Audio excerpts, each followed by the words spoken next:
I'm going to guide you on how to download and install Google Chrome in Windows 11. If you find this useful, please consider subscribing and liking the video.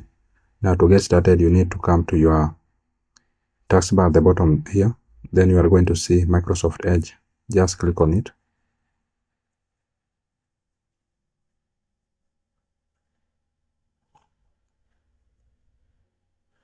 Then Microsoft Edge will launch, as you can see. So you are just going to go to the search and search for Google Chrome download.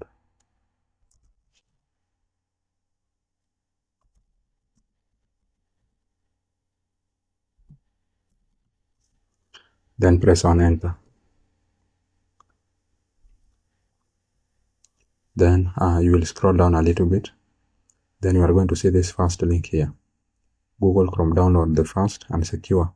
So you need to click on this.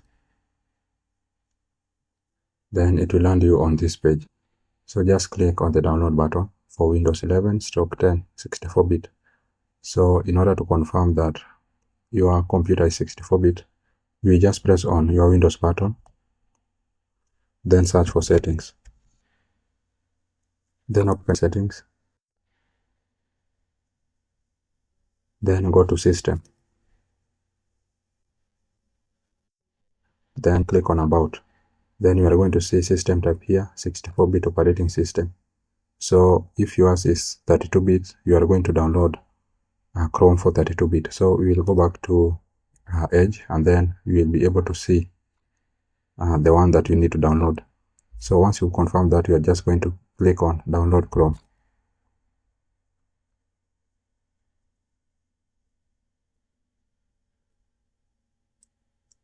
Then as you can see at the top there, the setup has been downloaded. So you are just going to double click on it.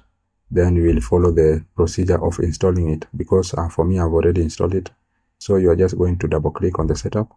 Then you will follow the procedure for installing it. That's how you can download and install Chrome in Windows 11. I hope this was useful, and if it was, please consider leaving a like and subscribing to the channel. Thank you for watching, and see you in the next one.